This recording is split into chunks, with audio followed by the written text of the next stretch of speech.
Okay, hi everyone, welcome back.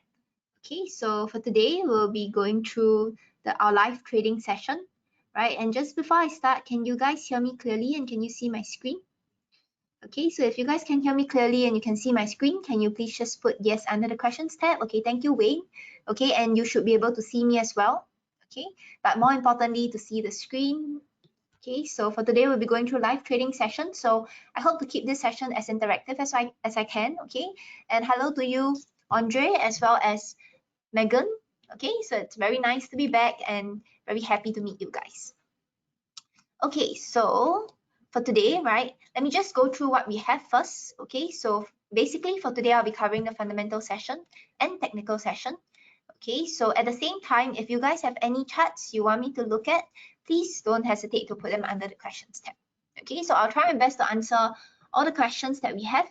Okay, so at the same time, I do have a few chart setups to show you guys. Okay, so it'll be on Kiwi yen, Kiwi dollar, Aussie dollar, and pound Aussie. Okay, so these are the charts that I'll be showing you guys that I'll be going through. If there are charts that you want me to look at, but it's not in the list that I have just went through, right, please put them under the questions tab. Okay, I actually have a separate screen that we're just monitoring the questions tab, okay, so anytime at all, right, feel free to stop me. Okay, and just pop your questions in. Okay, we want to keep the session as interactive as we can. Okay, so let me start, right, let me just bring up the PowerPoint. Okay, so just before I start, right, a brief run through. So this is where we are getting our webinars, right? So we actually do hold them on a weekly basis. Okay, so you can see this is the schedule for the webinar, right? All you have to do is just go to FP Markets under Resources. Okay, just go to Webinars, right? So when you click on Webinars, which is under Education, you can see over here, right? So when I click on Webinars, it brings me to this page. Okay, which basically this is what we'll be covering. So we do have webinars, right? So this is the one that we're covering today, live trading session on the 22nd. And the next one that we have is actually on the 27th. So this will be covered by my colleague, Isaac. Okay, so yeah, so this is the session. Basically, this page shows you the schedule that we have for the webinars. Okay, and more importantly, we have the economic calendar as well. Okay, so I'll be going through that. Okay, so basically how this economic calendar is useful, again, you can get it from the FP Markets website, but this is very useful because it helps us to gives us a gauge of basically what are the key market movers for today, right? So for example, right, we have in about 2-3 hours time, right, slightly less than that, we have the ECB interest rate decision coming up. Okay, so we're going to see movement in the euro. Okay, so CAD as well. Yeah, so this economic calendar gives you a gauge of, where we think the currencies or where are the bigger movements, right, in the currencies. Okay, so this is what we have. Okay, so let's start proper now, right? So this, just bring this up. Okay, so you guys should be able to see the PowerPoint over here.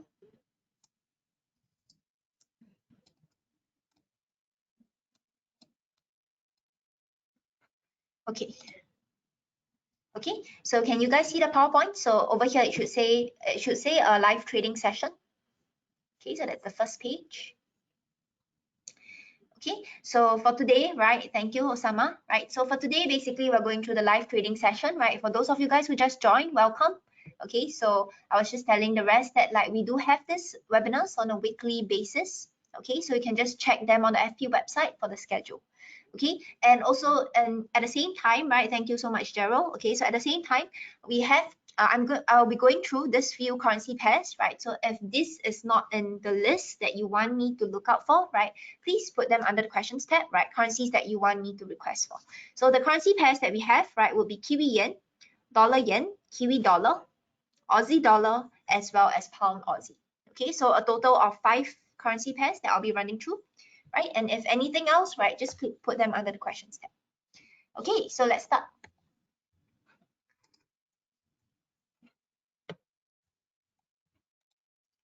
Okay, so just before I start, right, just a disclaimer first. Okay, so basically the information contained in this material is only intended for general advice. It does not take into account your investment objectives, financial situation, or particular needs. FP Markets has made every effort to ensure the accuracy of the information at the end of at the date of publication, FT Markets does not give any warranty or representation as to the accuracy, reliability, or completeness of the information contained in this material. Examples in this material are for illustrative purposes only. To the extent permitted by the law, FT Markets and its employees shall not be liable for any loss or damage arising in any way, including by way of negligence from or in connection with any information provided in or omitted from this material. Okay, so I got your request, right, Megan, for pound dollar and euro dollar. So yes, I'll look at that as well. Okay, so basically this is what we'll be covering for today, right? This is the agenda. Okay, you're very welcome, Megan. Okay, so I'll just be going through the market sentiment, essentially give you guys a brief overview, right, of what are the factors that we look at when we do look at the market sentiment. I will also be covering the trade setups for the day. Okay, so there will be 7 setups that I'll be covering, okay, including pound dollar and euro dollar. And also any time along the way, right, if you guys have any currencies you want me to look at, right, please just put them under the questions tab. Okay, so let's start.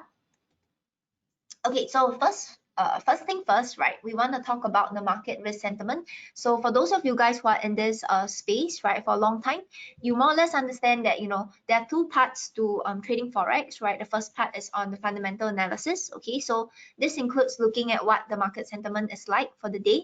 Okay, or if you're a much longer term trader, maybe you want to go into the fundamentals of euro, or even fundamentals of the specific currency and how certain factors, for example, like interest rates and all this, right, affect the currency. Okay, but for this session, right, we'll be going through mainly on how, right, for that day, we can use different parameters to help us to understand better what is the market risk sentiment for the day. Okay, but that being said, right, market risk sentiment tends to change. Okay, so we have 3 sessions, right, the Asian session, the US session, London session, as well as the US session. Okay, so throughout this sessions, right, it can be a case where, you know, in the Asian session is slightly more risk off, right, and markets are slightly quieter, whereas when you have the economic data coming up, right, maybe in the London session, which is about 3 p.m., right, Singapore time. Okay, so during that period of time, right, you can see that there will be much more volatility because we have much more participants in the market. Okay, so I just want to give a brief overview, right, understanding of market risk sentiment, right, whether it's risk on or risk off. Okay, so for risk on, right, when we talk about risk, so market risk sentiment, essentially you can picture it into 3 portions, right? So the first one is that the market is more risk on. The second one is slightly more risk off, okay? And then in between, we have this mixed market sentiment where it basically doesn't paint much clear picture. Okay, so those are the three segregations that we have.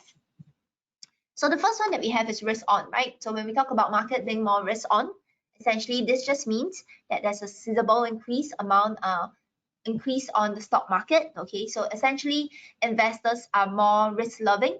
Okay, so they tend to favor riskier assets, for example, like your bonds.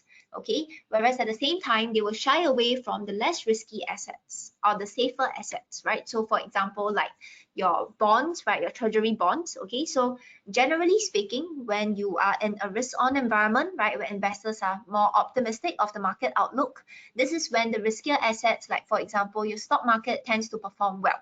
Okay, so this is a general idea, right, of what risk-on means. Okay, so in general, where riskier assets would tend to benefit, whereas the safer assets, right, for example, your dollar, so dollar is generally seen as a safe haven, for example, gold, right, so this tend to take a backseat. Okay, so this is what risk on means, right? And in terms of when we talk about specifically in the currency market, right, we have the commodity currencies. Okay, so for example, Aussie, right, so Australia dollar, Aussie, Kiwi, as well as even CAD, right? So Loonie, so the CAD, okay? So these currencies tend to benefit in a risk-on environment, okay? So why so? Because when you're in a risk-on environment, right, what happens is that investors will tend to invest, right? Or there's growth, right, in the market, okay? There's economic growth, right? And generally, commodity prices tend to go up as well, right? So for example, in a more when investors are more confident of the market, or when China's economic recovery, right, is showing that it's optimistic, right, it's sustainable, that is when, for example, copper prices tend to push higher. Why? Because there is an increase, for example, in the manufacturing sector, okay, then this drives demand for copper. That's one, right? We have other factors as well. So for example, let's say we have of course, for copper, right, being all commodities, there's always two factors to it. There's the supply side as well as the demand side.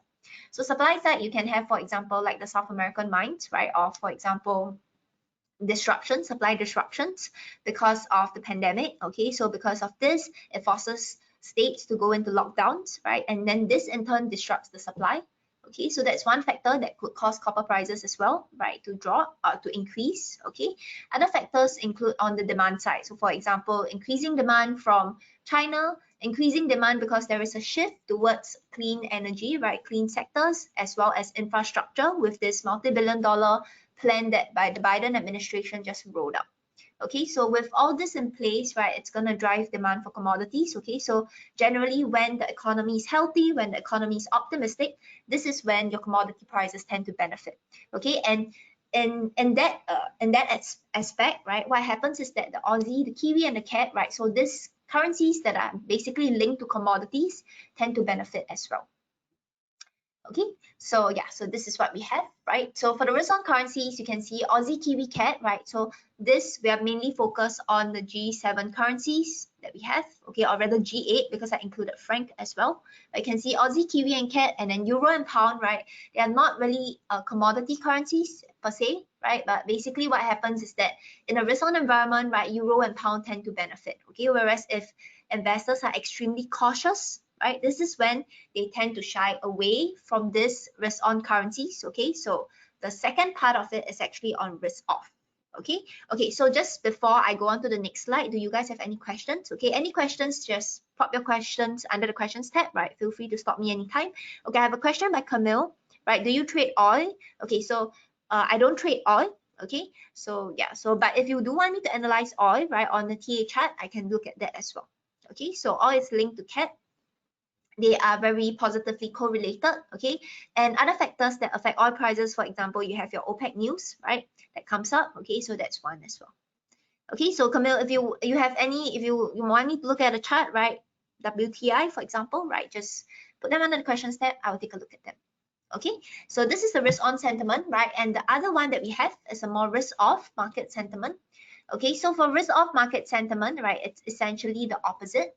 Right, so for risk of market sentiment, what investors are looking for, right, they're generally more cautious. Okay, so in this case, investors experience risk aversion, right? So what does risk aversion mean?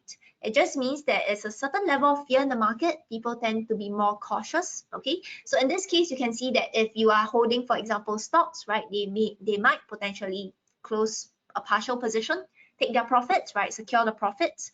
So in this case, right, you can see that in such scenarios, what happens is that usually the stock market tends to pull back a little, okay, and also investors in general avoid risky instruments. Okay, so they tend to withdraw the money from the shares as well as the high yielding currencies, right, and they go into safer assets. So safer assets can be, for example, treasury bonds, right? So these are essentially loans to the federal government, right?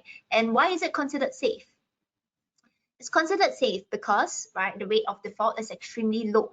Okay, so that's one. Okay, so treasury bonds in an extreme risk off environment tend to push higher. Okay, so this it's useful because later on I'm going to be going through the 4 factors that we use to measure the market risk sentiment, right?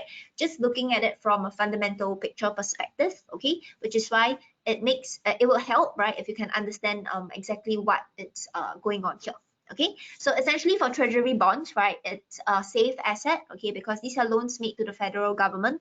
Risk of default is extremely low. Okay, so when investors are cautious, they are uncertain about the economic outlook, right, they tend to sought after these safer assets, right, these safe havens is essentially. Okay, for example, gold, you also have treasury bonds, okay, and this is in turn going to affect treasury yields. Okay, so I'll explain a little more on that later. Okay, so in a risk-off sentiment, right, we can see that there is no favorable ground for carry trade. So let me just bring this up. Okay, so you can see in this case, right, no favorable ground for carry trade. So essentially, the idea of carry trade, right, this just means, right, you buy a currency that generates a higher interest rate, and in turn, you sell a currency with a lower interest rate. So a very popular carry trade that we have, for example, would be like Aussie yen. Okay. So Aussie yen, okay, because yen in general, right, Bank of Japan, right, yen in general, the interest rates are negative. So they are basically using yen as funding currency, right, to get into the the currencies that basically generate higher interest rates. So Aussie yen, Kiwi yen, CAD yen, okay. But in such environment, right, when investors are more cautious, right, these trades will not work, right? So this carry trade idea wouldn't work, mainly because, right, in the previous slide we went through, in a risk-off environment, investors would move away from this risk-on currencies, right? So in a risk-off environment, they will go for safer currencies, like, for example, your yen, your dollar, your franc, right? These currencies tend to appreciate. Whereas for the risk-off, in a risk-off environment, right, Aussie, Kiwi, your CAD, right, all of these currencies tend to suffer. Okay, so which is why in a risk-off environment, right, we can see that carry trade would not work. That's one. Okay, and also people tend to flock to safer currencies. So for example, your dollar, your yen, and your franc. Okay, so examples of this are US dollar and Japanese yen. Okay, so now that we have briefly covered what risk on and risk off means, right, the next one that we actually want to go into is that how do you actually measure risk on and risk off environment, right? How do you look at it and roughly tell whether today is a slightly more risk on day or a more risk off day?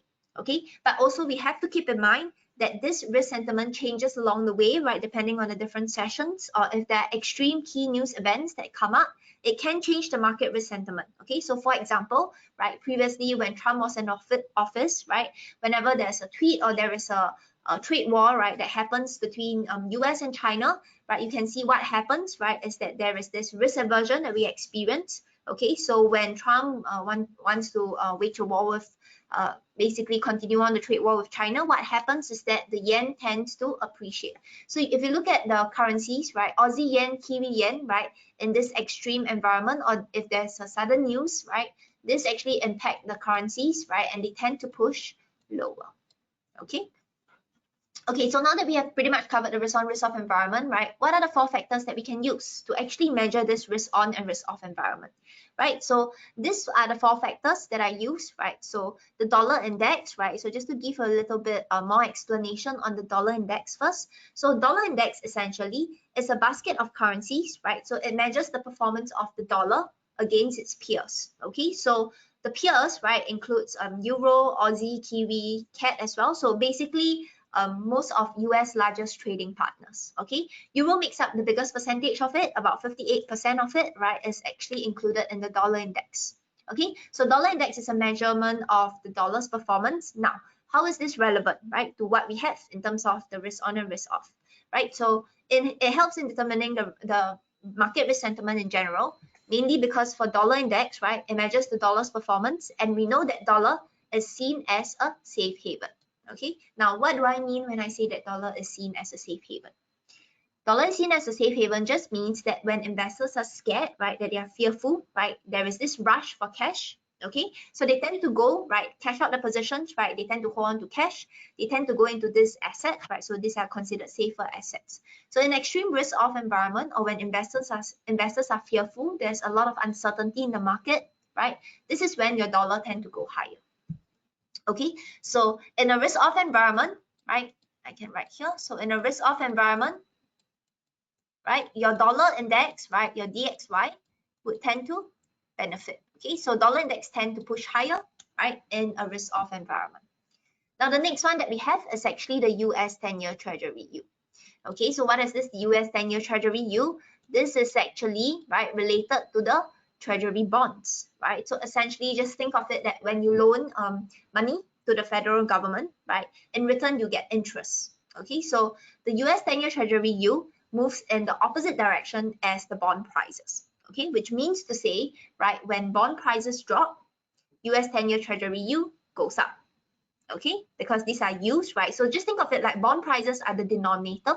So when your denominator drops, right, like fraction, so when the denominator goes down, right, the overall value goes up. Okay, so US 10-year Treasury yield, right, basically, right, if in short, right, when US 10-year Treasury yield goes up, this is when it's a more risk-on environment. When it goes down, right, when US 10-year Treasury yield goes down, this is a more risk-off environment. Okay, so let's take a moment here to think about it. Okay, so when US 10-year Treasury yield goes down, right, what does it mean?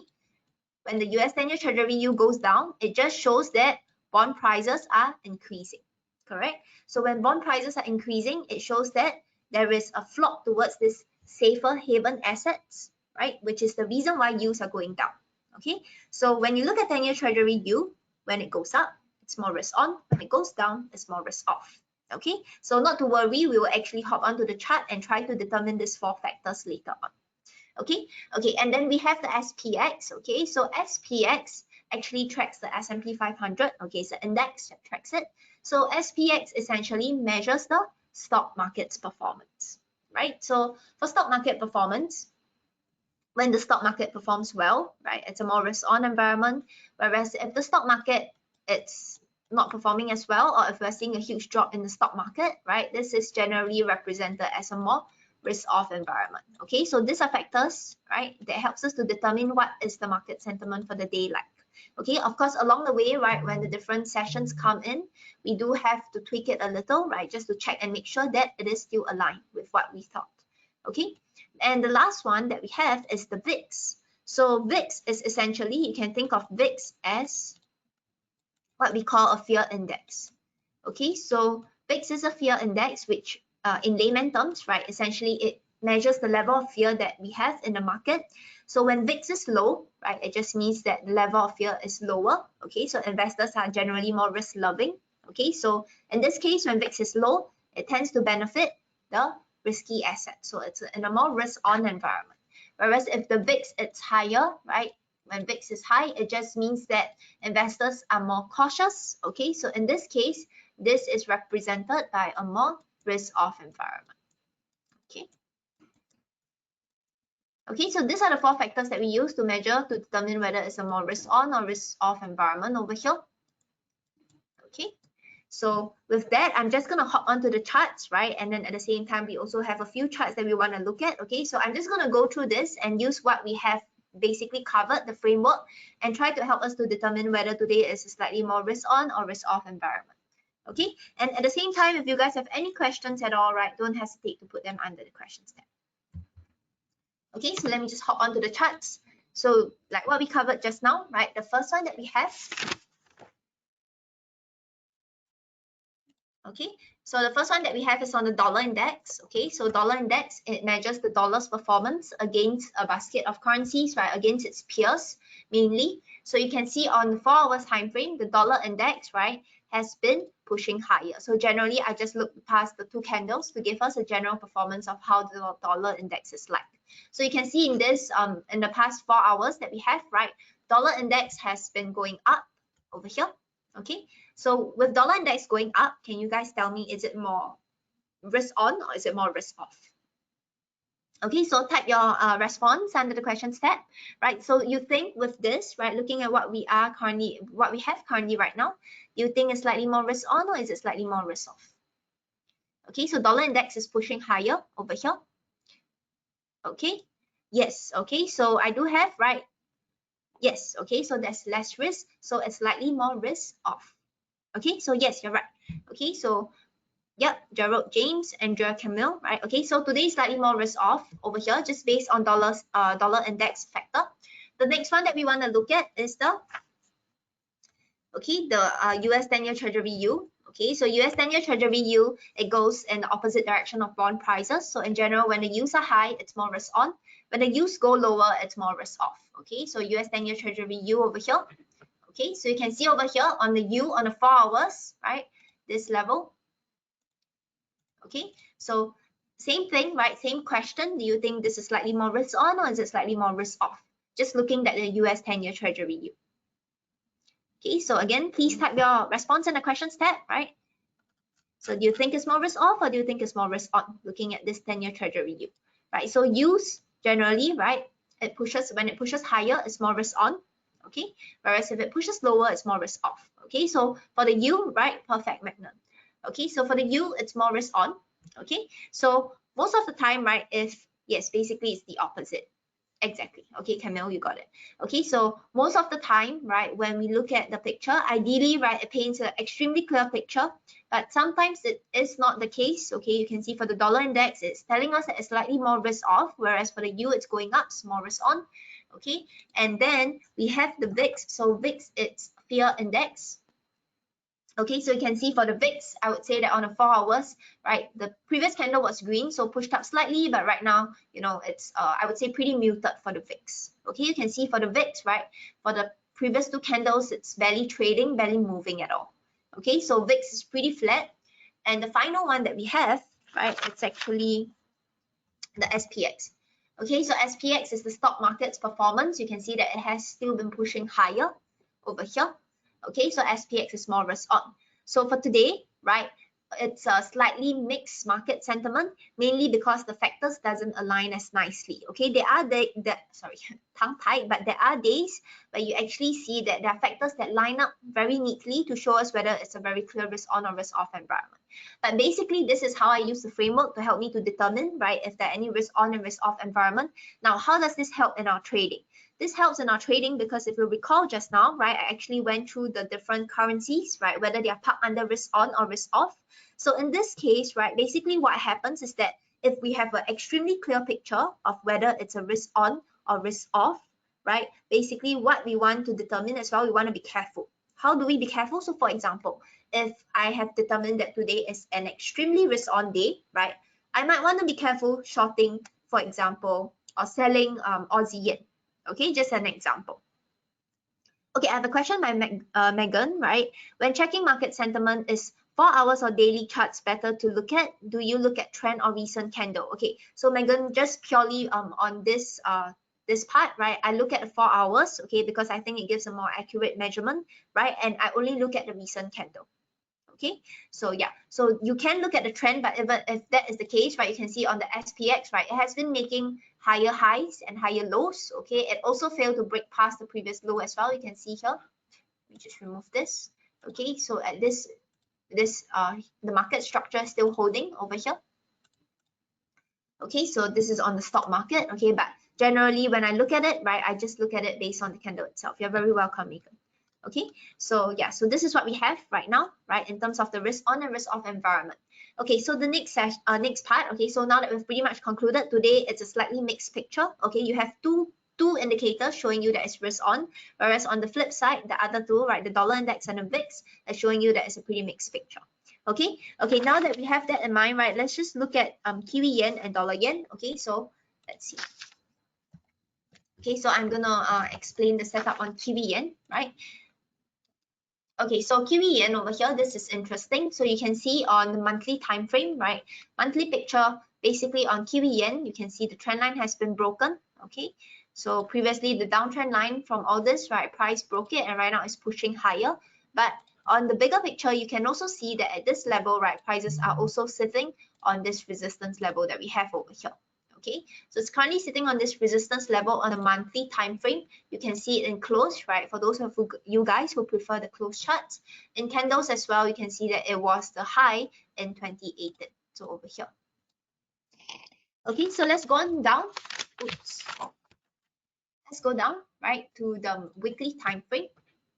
Okay, so to the weekly time frame, you can see that this interesting level. Okay, so we're seeing some kind of consolidation at this level over here. You can see this portion of the chart. Okay, consolidation at this area. We go on to the daily time frame. Okay, so on the daily time frame, this is interesting. Why? Because if you look at the structure of the market, right, you can see this ascending trend line over here has been broken and retested. You can see on Kiwi yen.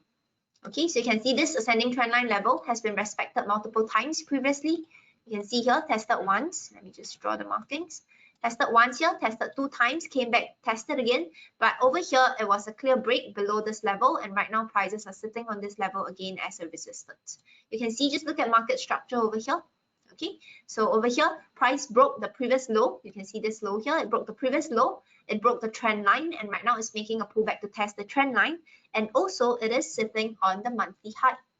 Okay, monthly high. It's the purple line that I drew just now. You can see this level here. Okay, so again, we want to zoom in. Okay, so let me just remove all this marking so that it's clearer for us, right? It doesn't look as confusing. Okay, so let me just remove these markings and let's see what we are left with. Okay, so at this level, right, Something else that's interesting to note for those of you guys who are familiar with Fibonacci retracement, so I do use that a lot, right? So for Fibonacci retracement, right, just a quick crash course for those of you guys who are not familiar with it, right? So for Fibonacci retracement, essentially, right, you can take it here. It is, you can see here, right, it says Fib retracement over here, right? So how this does is that it gives you different levels, right? And these are essentially key levels that price might react off. So for Fibonacci retracement, if you want to find support, right? So if you want to find support, you try to identify a movement that is a straight line up, right? So for example, like that. Okay, so just ignore this, okay? So straight line up, and you want to identify the low, starting point. So the low will be your starting point, and the high will be your ending point. Okay, so this is essentially what Fibonacci retracement is, to find support. Okay, so this is to find support. To find resistance is the other way around, right? How is it different? So to find resistance, right, basically prices are trending downwards, right? So it's trending downwards. So over here, you want to find your high as the starting point and your low as the ending point. Okay, so again, this will give you different levels, right, that prices might potentially react off. Okay, so in this example, right, I'm trying to find resistance. Why? Because I see that prices broke the previous low, right? It could potentially push lower, which is why I'm trying to find if there are any key levels or any resistance levels that prices are currently sitting on. Okay, so with that, right, so you can see this is the last move, right, or the most recent move that we have over here. You can see this move that I just drew out, right? So essentially what happens is that the high would be here, right?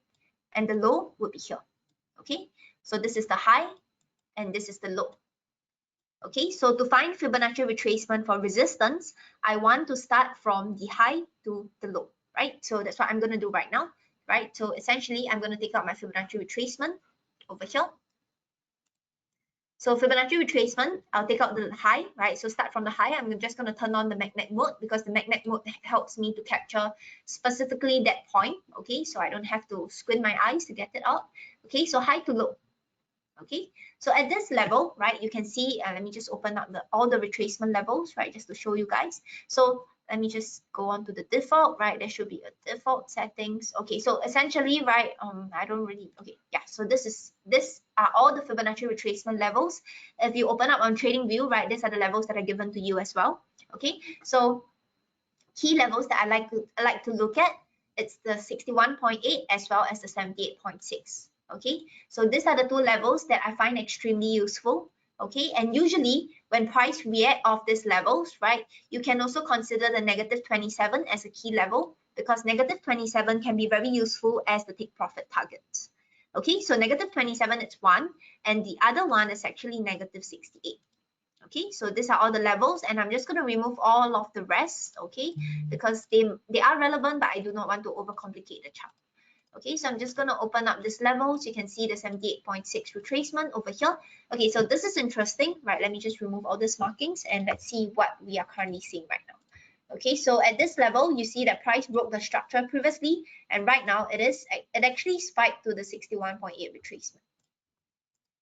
Okay, just bear with me for a while I remove this. Okay, shouldn't have drawn as many lines. Okay, so over here, right, basically you can see in this example, right, what is happening is that price has reacted off the 78.6 retracement, right? You might say, how so? You don't really see it here. It's actually here, right? So you can see the 78.6 retracement. If I zoom in, you can see this. At this candle specifically, you can see this spike over here. So there was a strong push up to test this level, right? This spike. Okay, I can't really highlight it, but you can see this level here, this spike basically. Okay, this. Okay, so essentially what happens is that price actually spiked to the 78.6 retracement, this level over here. You can see this black dotted line, right? And then there was a strong rejection of this area here. Okay, so this is what we see, right? So potential target for us on the daily time frame is that it could potentially drop to the negative 27. Okay, but of course we have to be more cautious, okay, because when you zoom in, so I'm currently on the daily time frame, I know that direction, it's bearish, right? I want to go on to the 4 hours. Okay, so on the 4 hours, you can see again, right, very interesting. At this level, right, you just look at how the structure is being formed. Okay, so we have a low over here, right? Just look at this move. There is, sorry, let me just draw this, right? So essentially, you have a low here. You have a low, you have a higher low, right, and a higher high. But look at this low, right? Price actually broke the low that we have over here. It broke the previous low, right? So now we know that this setup is no longer valid, right? So the direction has been confirmed, right? So again, I want to take a Fibonacci retracement to find resistance of the last move. Now, if I take a Fibonacci retracement, right, it's always the last move. So you take a retracement from this high, right, because this is the most direct move that we have. So this high here to this low.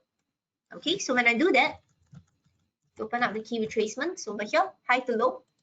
So same thing, Fibonacci retracement, high to low. You can see basically what happened is that price pushed up, right, and it rejected at the 61.8 retracement, okay, before pushing lower. Okay, so right now, what we are currently looking at over here, right, if you zoom in onto the 1 hour, you can see very clearly as well, the trend line has been broken. Right now, we're just seeing a pullback, test this level. This ascending trend line has been broken as well. So right now, I'm just waiting for price to come back into this area. To come back to this area, let me just remove this. Okay, basically right now, let me just remove all of this as well because it's no longer relevant. But what we have right here, just to make my chart clean. Okay, so in this level, you can see this area, right? If you do a Fibonacci retracement of the move from high to low, you can see this movement over here. Okay, so this area. So I'm waiting for price to pull back to this area before playing a drop over here. Okay, so this resistance area, you can see it's in line with the 61.8 retracement. At the same time, right, we also have another thing that I want to show you guys. So another thing that we have is actually what we call the Fibonacci extension. So for Fibonacci extensions, they are zigzag patterns. Okay, so for Fibonacci extension, it looks like this, right? Or it can look like that. So this is to find resistance. Okay, so this is the first pattern and this is the second pattern that we want to recognize when we're trying to find resistance.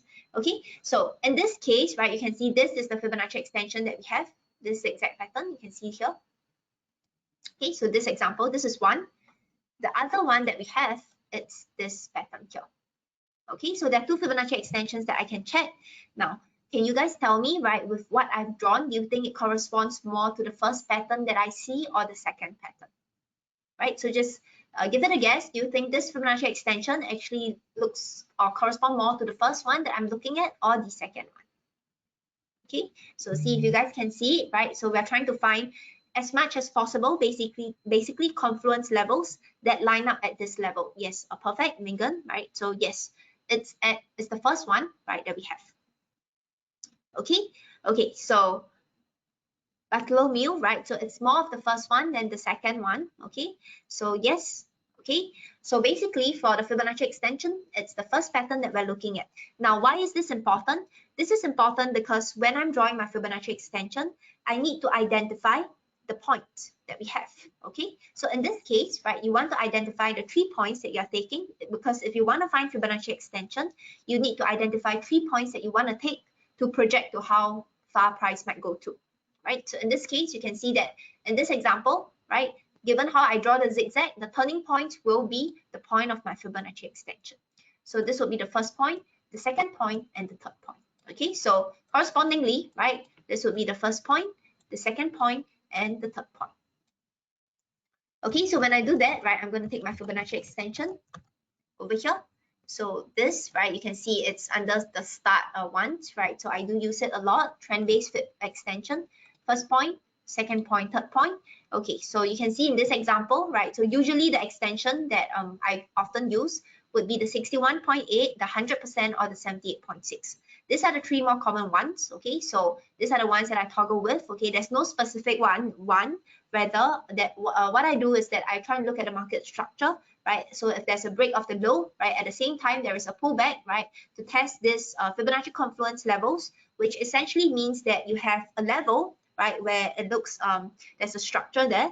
At the same time, you have Fibonacci levels that line up at this area. Okay, so in this example, you can see very clearly, right, we have the 61.8 extension. I'm just going to put this in blue so that it's clearer. So at this area that we are looking at, right, in line with the trend line that we have the 61.8 retracement. We also have the 61.8 extension.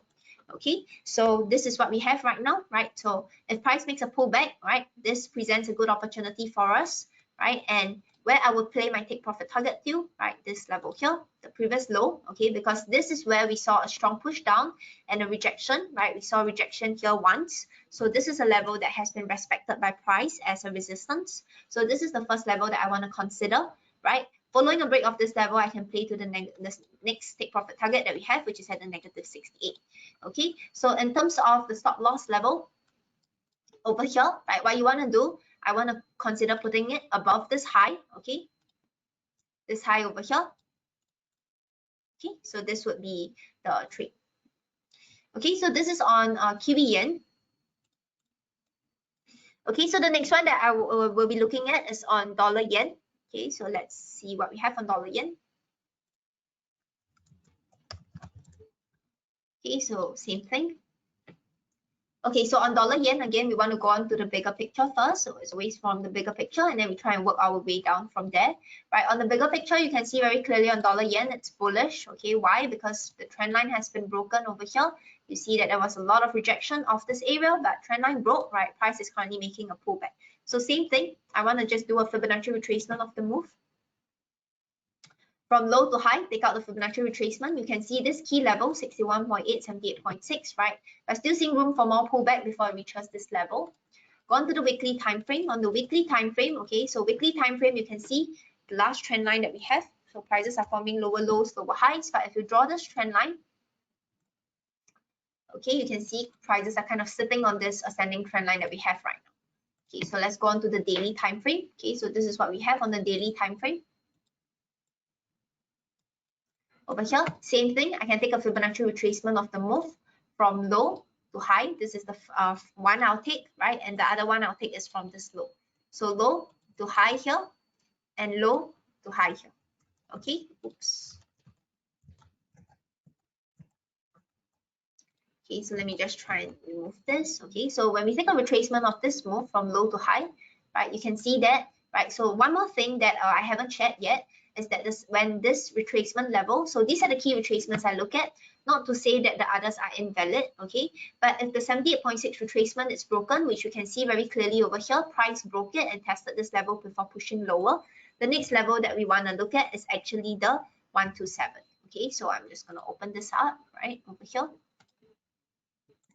So you can see this 127 retracement lines up very nicely with this ascending trend line that we have. And another retracement that we can do is actually from this move, from this low to high here. Okay, so when we do a retracement of the move from low to high, just open up the key levels. Okay, so 61 is still slightly lower, 50 is there as well. Okay, so let me just remove all of this. You can see, so this for me, right, this is the first level. Okay, but I will not go for an immediate position. Rather, what I will do is that I will wait to see how price play out here, because we are currently on the daily time frame, okay, and we don't want to be caught in spikes. Okay, you don't want to have a case, right, where price is bouncing off, but we see a huge spike before rejection. So that won't be pleasant. So over here, right, basically you can see on the daily time frame, right, prices could potentially be sitting on the support level that we have over here. We want to go into the 4 hours time frame. So on the 4 hours time frame, right, this we will wait first. Why? Because you can see that prices are still holding below this descending trend line. You can see very neatly, right, still holding below this level, testing this descending trend line that we have. And more importantly, look at the lows and the highs, right? If you guys are not familiar with it, right, you can look at it in close as well. Look at the lows and the highs. Prices are still pushing to form lower lows and lower highs. Okay, so right now still bearish for me until this trend line breaks, right? We could potentially play a further push up. So what I'm really waiting for right now, it's something like that, a break above the trend line, right? And then I will wait for a pullback to play a further push up. Okay, so and if this happens, right, this is the trade that I'm waiting for. But right now, right, what we know at this point in time is that on the daily time frame, it could potentially be sitting on this ascending trend line as well as this support area or support zone that we have. We just want to go on to the 4 hours time frame, wait for the break of this descending trend line to confirm that the buyers or rather the trend has changed. Okay, once this happened, right, we have to come back next week again to look at it. Okay, and basically, right, once this happened, the first take profit target for me would be this level here. You can see this high. Okay, let me just remove all of this. Okay, you can see this level, this high, where we saw a rejection of this area once. Okay, also in line with this, if you do a retracement, again, Fibonacci retracement from high to low. Okay, so this is to find resistance. So when you do a Fibonacci retracement from high to low, you can see this level lines up very nicely with the 38.2% retracement. So this area here, if you want to be slightly more ambitious, right, you can put it here as well. This take profit target. Okay, so this is what I'm looking at right now on dollar yen. I'm just waiting to see how it goes. Again, right, I will not take any trade at this moment because prices are in a squeeze, right? It could go either way, right? It could jolly well break out as well. Okay, so I'm really waiting for confirmation to give us basically a clearer direction that trend has indeed changed. Okay, so that's on dollar yen. Okay, and then let's look at Kiwi dollar. Okay, so Kiwi dollar is pretty much the same as Kiwi yen. Okay, so let me look at Kiwi dollar.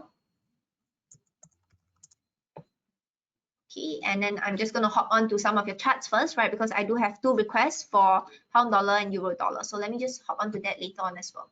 Okay, so on Kiwi dollar, you can see same thing. Right, so if I bring this out, we can see very clearly. Okay, so price again, it broke the trend line, but this is on the monthly time frame, so it's still pretty big push up. You can see basically it broke the trend line, made a retest over here, right? And then it pushed higher. So that's just on the monthly, right? It doesn't give us much, okay? But on the weekly time frame, same thing, okay? So on the weekly time frame, if anything, over here, right, there's something for us to be careful of. The low, you can look at the low here. Price broke the previous low. And if you do a Fibonacci retracement of the last move from high to low over here, you can see that prices are currently sitting on the 61.8 retracement, or rather the 78.6 retracement. So let me just get out the retracement levels and we'll see where, hold on. Okay, so let me just take out this retracement level. So you can see at this level, right, very interestingly, prices are currently sitting on the 78.6 retracement over here. Right, and also you can see that it broke the previous, right? So prices are forming higher lows and higher highs, but the previous low has been broken. So price broke the low. And right now, right, what we're waiting for over here is this 78.6 retracement. So I'm just going to put a level here because this is what we have on the weekly. Okay, so if it's the weekly, we need to wait for the weekly candle to close, right? So again, right, that means this week. So it'll be by this week. Okay, so 78.6 retracement. We go down to the daily time frame. You can see on the daily, right, on the daily, prices are testing and reversing below this level. Let me just remove the 61 because this is no longer valid. But essentially what happens over here is that you can see just based on the structure, prices are still again forming higher lows and higher highs. You can see draw the lows here, right? If you see it in close, you can see very clearly. Prices are still forming higher lows and higher highs. So again, right, we need to wait for confirmation. So what kind of confirmation are we waiting for? We are basically waiting for the break of the trend line and the break of the structure. Okay, so over here you can see this trend line. If I go on to the 1 hour, I think it's 4 hours, right? It'll be clearer. Okay, over here. Okay, so the structure break, right? So over here, right, this point is interesting because you can see we are seeing some sort of consolidation in this area, right? This box that we have. Okay, but on the daily, prices has yet to break the low. Okay, so this is something you need to be careful of. Okay, so on the 4 hours time frame, right, what you can see over here, you can see very clearly, right, higher lows, higher highs, but prices, okay, so if I pan it out, right, so this is one low, they form a higher low, right, and a higher high, but at this point, it broke the previous low, right, and it's forming a lower high. You can see at this level. Okay, forming a lower high as well. So what we want to do at this point in time, right, you can see if you take a retracement of the move, right, so Fibonacci retracement from high to low, right, you can see very clearly prices are also sitting on 78.6 retracement. So high to low, let me just take the retracement. Fibonacci retracement from high to low, you can see here, it rejected the 78.6 retracement over here, and it's pushing lower. So my direction on the 4 hours, right, is slightly more bearish. Okay, we could see a further push down. Okay, so we'll go on to the 1 hour time frame. Okay, so on the 1 hour time frame, this is extremely interesting because what you're seeing right now on the 1 hour is that there is a very clear break of trend. Okay, you can draw it from here, this level over here. So you can see the trend line has been broken, right? So what I want to do is just take a retracement of the move again, Fibonacci retracement from high to low. Okay, so you can see that in line with this, right, I have the 78.6 retracement. So let me just remove all of this. Okay, so at this level, you can see if I have to change all of that, right, you can put it in close as well. It was the previous high here. Okay, so right now, right, I'm thinking that price could make a pullback to test this high before dropping. Okay, so it could make a pullback to test this level. At the same time, it's also in line with this trend line that we have. So this descending trend line that we have over here. Okay, so this is what I see on Kiwi Dollar right now. You can see the 78.6 retracement. At the same time, you have the graphical levels here as well. Okay, so over here, right, if I were to put my stop loss, I'll just put it above this high at this level. I'm just going to put this in blue. Okay, so basically this level here. Okay, and then for take profit target, right, this would be the low.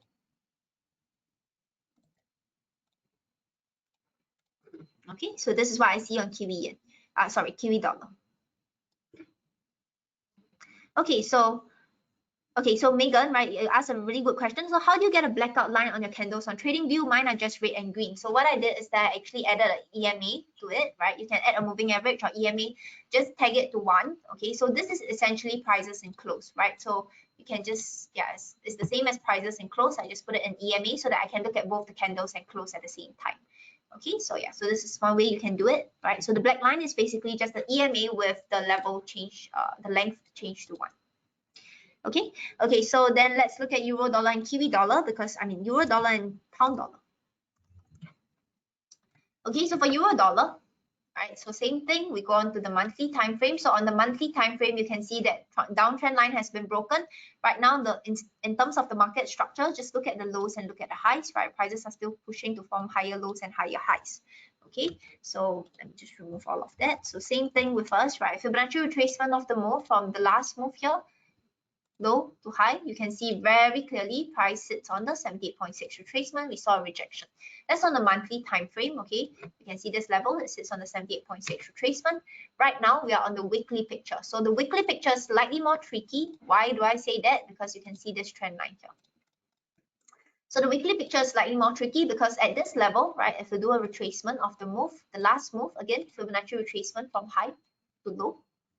Okay, so this is to find resistance. So we're trying to find resistance right now. So if we take a Fibonacci retracement, high to low, right, you can see at this level, the 61.8 retracement is there. So euro dollar, right, on the weekly picture, it is testing this resistance level that we have. You go on to the daily time frame. Okay, so at this level, you can see this resistance level here. In this picture here, and more importantly, right, what's more important is that this level was previously a strong support. Why? Because there was a strong push down. You can see there was a very strong rejection as a support before price broke this level, right? And even then back here, right, if you focus on this part, you can see hesitation, right? Tested as a support but failed to break past it, broke this level, and right now it's kind of sitting on this level as a resistance. So this is what I'm seeing right now on the daily, right, just purely graphical level as well as the retracement. We go on to the 4 hours time frame. Now, on the 4 hours time frame, this is interesting. Okay, so basically, you can see this trend line is still holding. Prices are still forming. Okay, you can see here. Depending on where you want to draw it, you can draw it here as well. You can draw it if you want to draw it with respect to where recent prices are.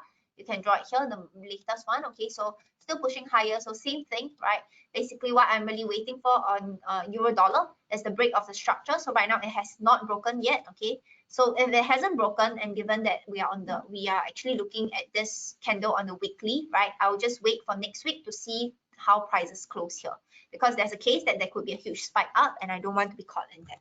Okay, so on the 4 hours, you can see that over here, right? Look at the highs and the lows. Prices are still forming higher lows, higher highs. Okay, not too sure about the highs, so it depends on how price play out here.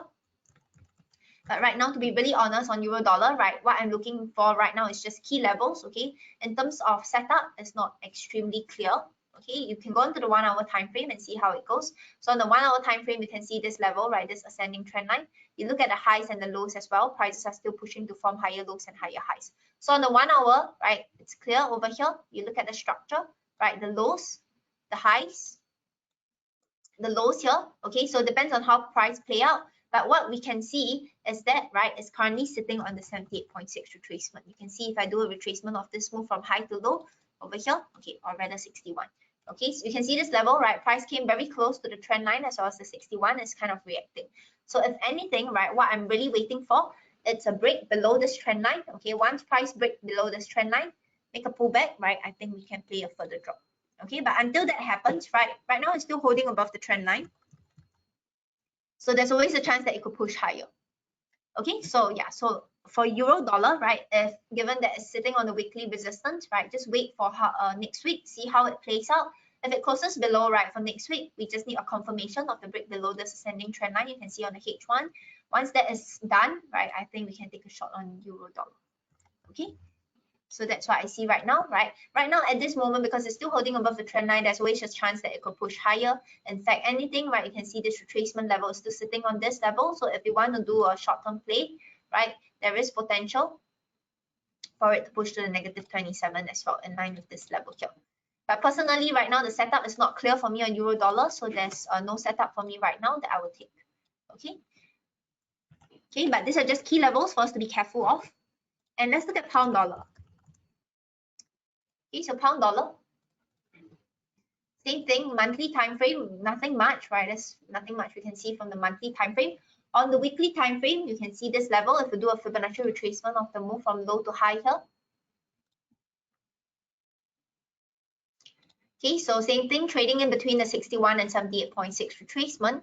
Okay, pound dollar, as with this candle, you can see this candle is still forming. Okay, so right now we're just waiting to see how price play out here. Okay, so this at this level, right, pound dollar, you can see, right, this trend line. If you draw this descending trend line, the descending trend line has been broken already. So what I want to do, Fibonacci retracement of the move from low to high. Okay, you can see the 61.8. So let me just remove this. 61.8 and 78.6 retracements are still here. So on pound dollar on the daily, we could see a pullback to test this level. Onto the 4 hours, right? You can see on the 4 hours. So same thing, no nice setup right now. Okay, there is no movement. Okay, so for me on pound dollar, at least looking at where the structure is for now, right? If you look at this structure, you can see clearly here, prices are pushing to form lower lows and lower highs. And also it failed to break past its previous high over here. So if you do a retracement of the move from high to low, you can see very clearly at this level, right? If I open up the 50%, it's probably clearer. Over here, basically what happens is that, right, price reacted and it's holding below the 50%, right? And you can see that at this level where there was a lot of consolidation, right, prices hesitated before the breakout, right? If price makes a pullback, right, this is the level that I'm watching for. Okay, this level here. Okay, so on pound dollar, right, not the best setup, but you can see the trend line it's broken as well. If you draw this trend line over here. Okay, so you can wait for a pullback, right, before playing a further push down to this level. Okay, so this is what I see on pound dollar, just key levels. Okay, this for me would be a key level here because this is also on the bigger picture. You can see the trend line at the same time on the 4 hours, right, in terms of the structure. You can see this structure, it's broken. Okay, you can see this trend line here as well. Okay, so price could pull back, test the trend line before pushing lower. Same thing, if you want to be more cautious, you can always do a Fibonacci retracement of the move, the last move here from high to low. Okay, so you can see at this level, the high to low Fibonacci retracement, the 61.8 retracement over here, you can see this level here, it lines up very nicely with this resistance level that we have. So potential resistance level for pullback, right, this would be the level for me. Okay, so in this case, if this happens, right, just put the stop loss slightly above the high, okay, because if this trend line is broken and this high is broken, right, I'm getting out of this trade. Okay, so this is what I see on pound dollar right now. Okay, and the last one that I have is on, okay, so I'm just gonna go to pound Aussie. Okay, so pound Aussie, let's see what we have.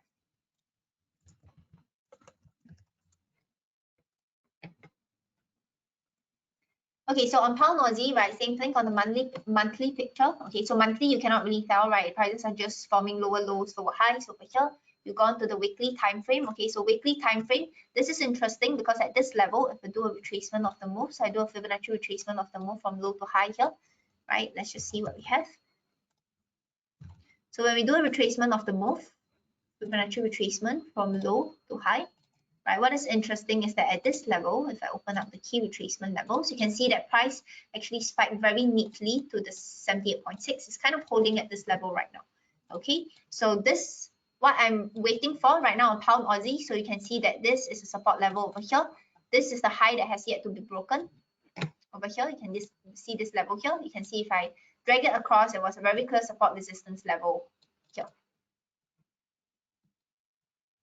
Okay, so right now, right, prices are kind of just hovering about, right? My overall direction is still bullish, but right now I think that we could see a much bigger pullback, okay, because you can draw this trend line, you can see that it's been tested, broken as well. So I think pound Aussie, right, same thing, it could push down much lower. This is the first support level for me. If you do a retracement of the move from low to high, you can see this level lines up with the 61.8. Okay, let me just remove this. So this area here. Okay, so this low, right, if you want to be more careful, you can put this level as well. Okay, so this is the first level I'm watching for, waiting for push down to test this level. Once it happens, right, I'm just going to see how price play out on the smaller time frame before taking a position. Okay, so over here. So right now, pound Aussie, right, direction still pushing downwards, right? It has broken the lows, previous lows here. Okay, so right now my direction is still bearish. I think it could push lower. Okay, to test this level here. Okay, so yeah, so this is what I see on pound Aussie. Do you guys have any other questions?